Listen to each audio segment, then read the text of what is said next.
அதிமுகவில் இருந்து வெளியேறி வேறு கட்சியில் இணையப்போவதாக தன்னை பற்றி வெளியான தகவல் தவறானது என்று புவனகிரி எம்எல்ஏ அருண்மொழிதேவன் விளக்கம் அளித்துள்ளார். இதுகுறித்த கூடுதல் விவரங்களை எமது செய்தியாளர் பிரகாஷ் வழங்க கேட்கலாம். வணக்கம் பிரகாஷ், இதுகுறித்த கூடுதல் விவரங்கள். நேற்றைய தினம் அதிமுக சட்டமன்ற உறுப்பினர் எம்.ஆர். விஜயபாஸ்கர் தனது எம்எல்ஏ பதவியை ராஜினாமா செய்த நிலையில அதிமுகவில் மேலும் சில எம்எல்ஏக்கள் தங்களுடைய எம்எல்ஏ பதவியை ராஜினாமா செய்திருக்கிறாங்க. அதுவும் குறிப்பாக அந்த எம்எல்ஏக்கள் பட்டியலில் புவனகிரி சட்டமன்ற உறுப்பினர் அருண்மொழி தேவனுடைய பெயரும் இடம்பெற்றிருந்தது. அவரும் விரைவில் தன்னுடைய எம்எல்ஏ பதவியை ராஜினாமா செய்ய இருப்பதாக சமூக வலைதளங்கள்ல தகவல் பரப்பப்பட்டு வந்த நிலையில இதற்கு அருண்மொழி தேவன் மறுப்பு வெளியிட்டிருக்கிறார்.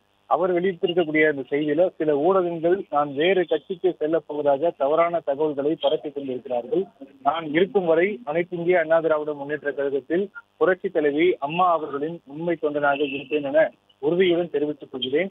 உண்மைக்கு புறம்பான செய்திகளை பரப்ப வேண்டாம் என்று கேட்டுக்கொள்கிறேன் என அவர் தன்னுடைய மறுப்பு செய்தியை அருண்மொழி தேவன் வெளியிட்டிருக்கிறார். அதிமுக 2 அணிகளாக பிரிந்து செயல்பட்டு வந்த போது எஸ்.பி. வேலுமணி ஆதரவாளர்களாக திரு அருண்மொழி தேவன் செயல்பட்டு வந்தார். இந்த நிலையில எடப்பாடி பழனிசாமியை மீண்டும் சந்தித்து 2 அணிகளும் ஒன்றிணைந்த போது அவரும் எடப்பாடி பழனிசாமியை சந்தித்து வருத்தம் தெரிவித்து மீண்டும் கட்சியில இணைந்து செயல்பட்டு வருகிறார்.